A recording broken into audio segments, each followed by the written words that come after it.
kepadanya untuk melihat kembali etape-etape perjuangan Rasulullah SAW. Semenjak Rasul menerima wahyu pertama, Iqra, bacalah, dari Gua Hira, dan dilanjutkan sampai di Madinah, sampai akhir hayat beliau. Laqad kana lakum fi Rasulillahi uswatun hasanah. Sungguh telah ada pada diri Rasul itu contoh teladan yang baik bagimu. Maka sangat pantas di momen masih terkait dengan Muharram ini kita kembali melihat betapa perjuangan Rasulullah SAW dalam mengemban risalah Islam, mendakwahkan Islam ke tengah-tengah umat di Mekah ketika itu. Lebih-lebih setelah Rasulullah mendapat perintah daripada Allah ketika surat Al-Mudaththir diturunkan Allah. Artinya Rasul diperintahkan berdakwah. Yang boleh jadi sebelum surat Al-Mudaththir turun, Rasul masih belum memulai dakwah yang sesungguhnya.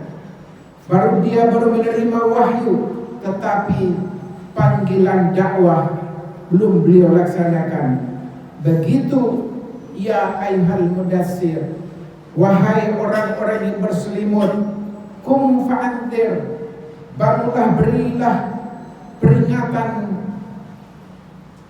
wa rabbaka fakabbir, dan Tuhanmu agungkanlah, wa thiyabaka fatahhir, dan pakaianmu bersihkanlah, wa ridza fahjur, dan perbuatan dosa tinggalkanlah, wala tamnun tastakthir, dan janganlah kamu memberi dengan maksud untuk memperoleh lebih banyak, lebih besar, walirabbika fasbir, dan untuk menjalankan perintah Rabbu Allahmu maka bersabarlah. Ini adalah merupakan ayat yang diturunkan Allah di Mekah ketika itu, memerintahkan kepada Rasulullah SAW bahwa tonggak dakwah harus segera dimulai oleh Rasulullah SAW, memberikan peringatan kepada seluruh umat manusia. Ketika itu tentu utamanya adalah mereka yang berada di Mekah ketika itu. Sampaikan dakwah itu kepada keluargamu, kepada orang-orang terdekat kepadamu, kepada masyarakat sekitar, kepada masyarakat Arab, dan bahkan kepada seluruh dunia. Harus dakwah Islam, Al-Quran harus disampaikan untuk mengajak manusia kepada kebaikan, kepada jalan Allah Rabbmu. Kemudian dalam ayat itu Allah memerintahkan agar Allah Rabbmu itu supaya diagungkan, dibesarkan. Ketauhidan di tengah-tengah harus dibina, sehingga tidak ada yang lebih besar kecuali adalah hanya Allah yang besar. Semua yang lain daripada Allah adalah kecil. Kita harus membesarkan Allah. Begitu pula lebih lanjut merupakan perintahnya, wa thiyabaka fatahhir, dan pakaianmu bersihkanlah. Tidak hanya sekedar pakaian, tetapi lingkungan seluruhnya yang terkait, sebagaimana di dalam ayat-ayat dan perintah-perintah Rasul yang lainnya. Ketika kita akan melaksanakan salat, misalkan menjadikan syarat dan sahnya sebuah salat itu adalah ketika bersih pakaian dan tempat kita. Dan ini adalah merupakan dakwah yang diawali Rasulullah untuk membersihkan baik secara fisik, pakaian, lingkungan, dan bahkan untuk membersihkan hati-hati kaum muslimin, untuk membersihkan hati-hati umat manusia ketika itu, sehingga dia yang ditauhidkan hanyalah Allah semata, dan juga memerintahkan kepada Rasul untuk larangan, untuk mengharap ketika memberi. Tidak boleh mengharapkan sesuatu hal yang lebih besar dari pemberian kita. Jadi ketika kita memberi, maka itu harus dilahirkan semangat keikhlasan, tanpa mengharapkan hasil balasan baik dari siapapun. Cukup Allah yang akan mencatat semua kebaikan-kebaikan dan pemberian-pemberian kebaikan-kebaikan kita sebagai umat manusia. Wa li rabbika fasbir. Dan lebih lanjut Allah memerintahkan kepada Rasul, yaitu untuk melaksanakan tugas-tugas Allah yang diberikan kepada Rasul dalam mengemban dakwahnya. Maka Rasul harus senantiasa membekali diri itu dengan kesabaran-kesabaran, karena sudah pasti dalam menjalankan dakwah Rasul akan menghadapi berbagai persoalan-persoalan di tengah-tengah umat nantinya. Ini diberikan sinyal oleh Allah Subhanahu wa taala melalui surat Al-Mudatsir ini. Dan dalam perjalanan dakwah Rasulullah SAW, kita betul-betul menyaksikan memang membutuhkan kesabaran yang luar biasa, karena tanpa kesabaran Rasulullah bersama sahabat ketika itu tidak akan mungkin Islam hari ini yang kita anut agamanya, yang kita jadikan keyakinan kita, tentulah tidak akan sampai kepada kita. Dengan buah kesabaran itulah akhirnya seluruh penjuru bumi ini hari ini boleh jadi lebih dari 2 miliar umat manusia menjadi muslim, dan bahkan Islam hari ini menjadi agama terbesar di muka bumi. Jamaah yang dimuliakan oleh Allah Subhanahu wa taala, berbagai macam yang dihadapi Rasulullah di dalam tahapan-tahapan dakwah. Yang pertama, Rasulullah melakukan dakwah dulu adalah dengan cara sembunyi-sembunyi. Setelah begitu surat Al-Mudatsir diturunkan, Rasulullah berdakwah secara sembunyi-sembunyi, karena dia yakin, dia tahu tidak akan mampu menghadapi orang-orang kafir Quraisy, karena mereka adalah menyembah berhala. Dan Islam diturunkan kepada Rasulullah seorang diri ketika itu. Maka yang pertama Rasulullah adalah mengajak kepada keluarganya dan kepada orang-orang yang terdekat dengan Rasulullah. Maka hari pertama Rasulullah berdakwah, maka berimanlah istri beliau Sayyidah Khadijah, Ummul Mukminin Khadijah. Kemudian hari yang sama beriman adalah Zaid bin Harisah, asisten pribadi daripada Rasulullah SAW. Kemudian juga beriman Ali bin Abi Thalib, seorang yang boleh dikatakan dia belum dewasa, masih golongan anak-anak, tetapi begitu panggilan dakwah Rasulullah, maka beliau langsung mengimaninya. Dan yang keempat adalah Abu Bakar Siddiq radhiyallahu anhu. Beliau mengimani 4 orang ini di awal dakwah Islam Rasul.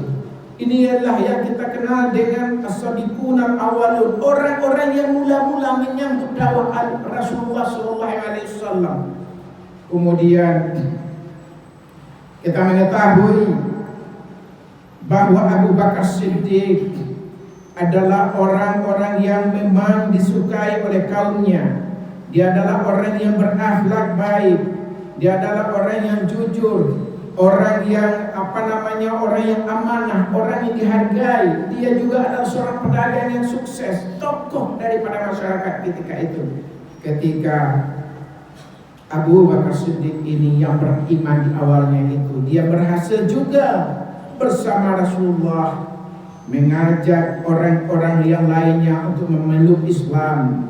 Maka berimanlah Zubair bin Awam, begitu juga Abdurrahman bin Auf, Sa'ad bin Abi Waqqas, begitu juga Talha bin Ubaidillah, dan dilanjutkan juga dengan Bilal bin Rabah dan Al-Arqam bin Abil Arqam. Dan yang kemudian kita mengenal di rumah Al-Arqam inilah Rasul membina umat secara sembunyi-sembunyi, karena menurut catatan daripada Ibnu Hisham, ahli sejarah, dia menghitung as-sabiqun al-awwalun ini tidak lebih dari 40 orang mereka memasuki Islam di awal-awal itu.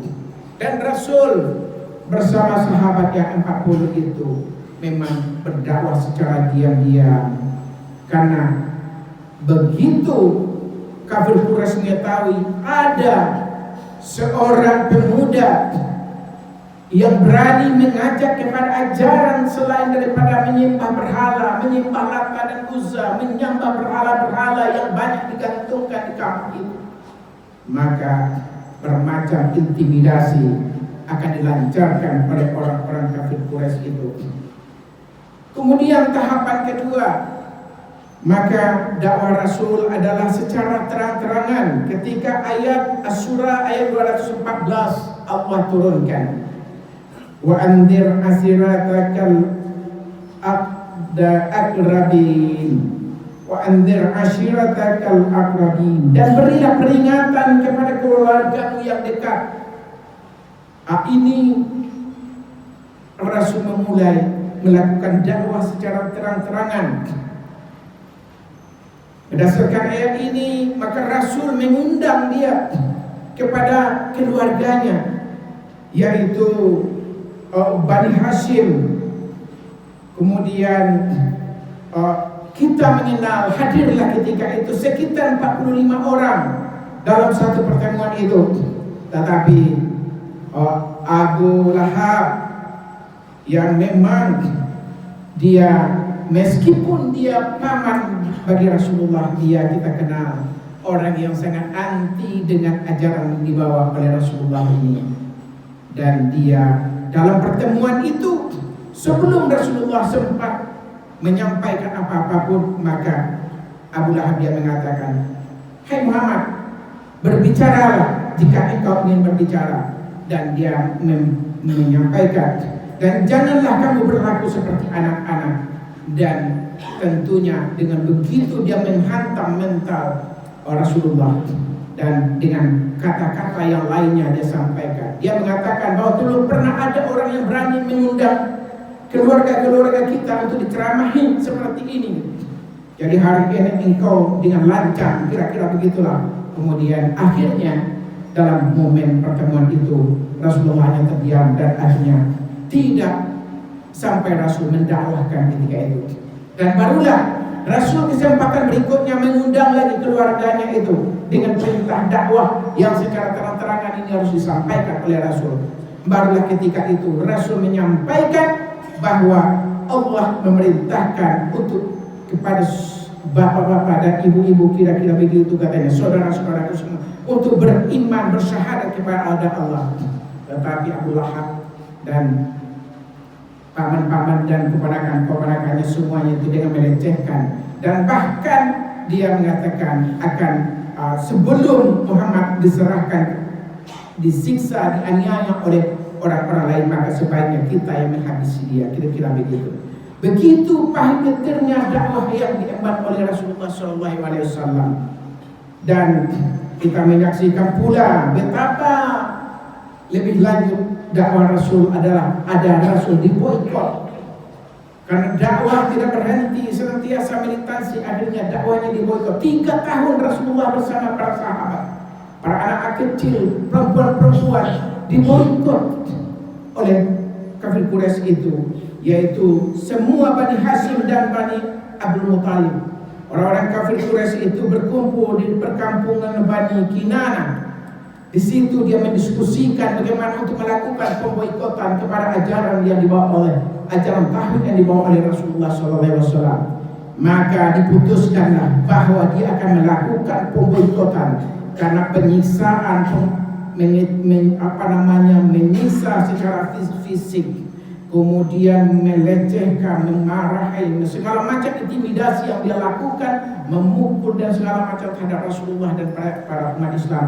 Belum mempan, akhirnya dilakukan pemboikotan terhadap Bani Hashim dan Bani Muthalib ini. Maka 3 tahun lamanya sahabat, anak-anak kecil, perempuan-perempuan merintih kelaparan.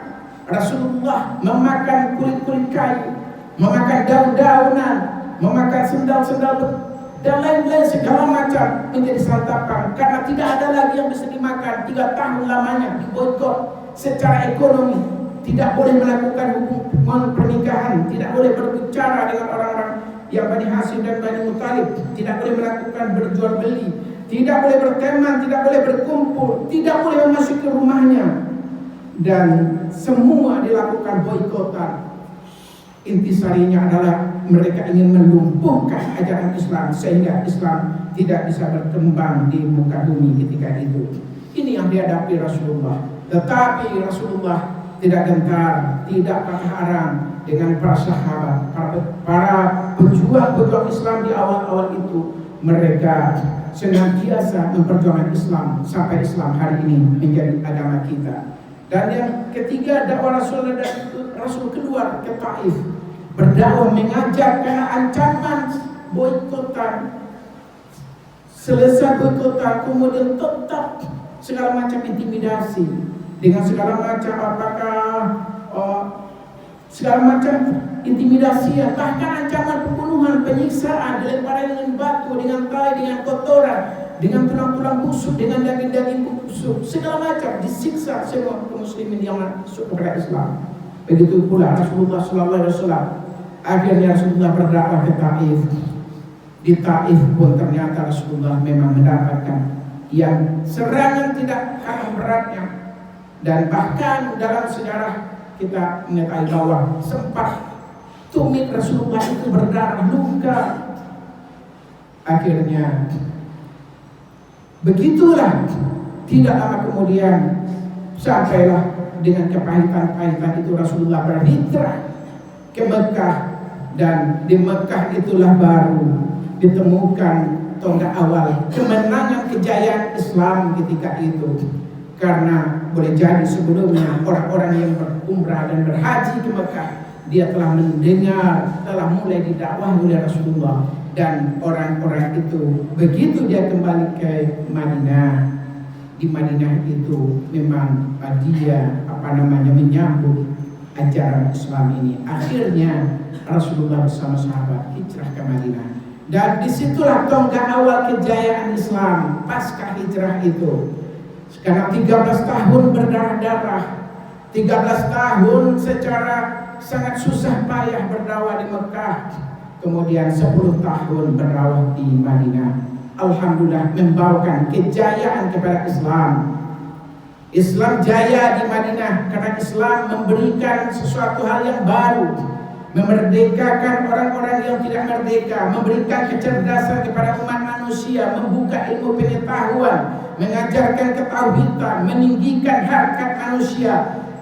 Yang perempuan-perempuan yang biasa dihinakan di sana dimuliakan, yang biasanya orang-orang saling berperang, saling bunuh-bunuhan antara satu kabilah Aus dan Khazraj, dan satu kelompok kabilah yang satu dengan yang lainnya, beratus tahun, berpuluh tahun mereka berperang. Tapi begitu Islam datang, mereka dipersaudarakan, berjuang untuk kemajuan Islam. Dan ternyata Islam luar biasa. 23 tahun Islam telah menjadi harum ke seluruh dunia, dan berakhirlah dengan 23 usia Rasul wafat. Tetapi kita telah menyaksikan 10 tahun Rasul memimpin umat dari masjid. Masjid dijadikan istana. Dari masjid itu semuanya komponen-komponen negara dihidupkan, dan menjadi catatan sejarah seluruh orang-orang hebat ahli tata negara dunia, bahwa di Madinah itu adalah Rasul adalah membuat daulah yang membawakan kejayaan kepada Islam, dan alhamdulillah hari ini kita menikmati Islam itu sebagai suatu agama yang penuh keberkahan dan kejayaan. Aku qauli hadza astaghfirullah wa lakum.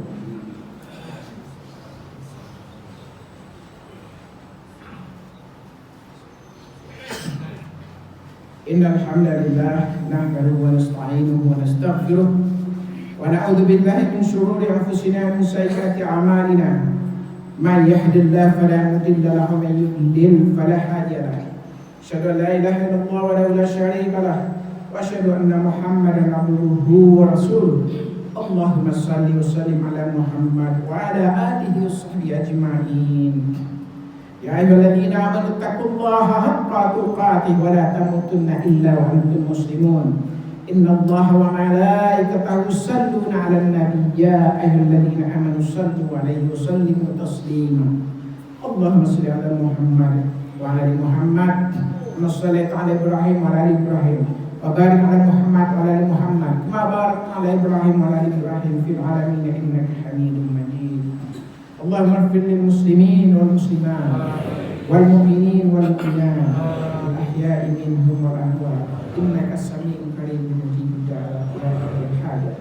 Rabbana la tu'akhizna in nasina aw akhtana. Rabbana la tahmil 'alaina isran kama hamaltahu 'ala alladhina min qablina. Rabbana la tuhammilna ma la taqata lana bihi wa'fu 'anna waghfir lana warhamna anta maulana fansurna 'alal qawmil kafirin. Allahumma la tada' lana dhanban illa ghafartahu wa la hamman illa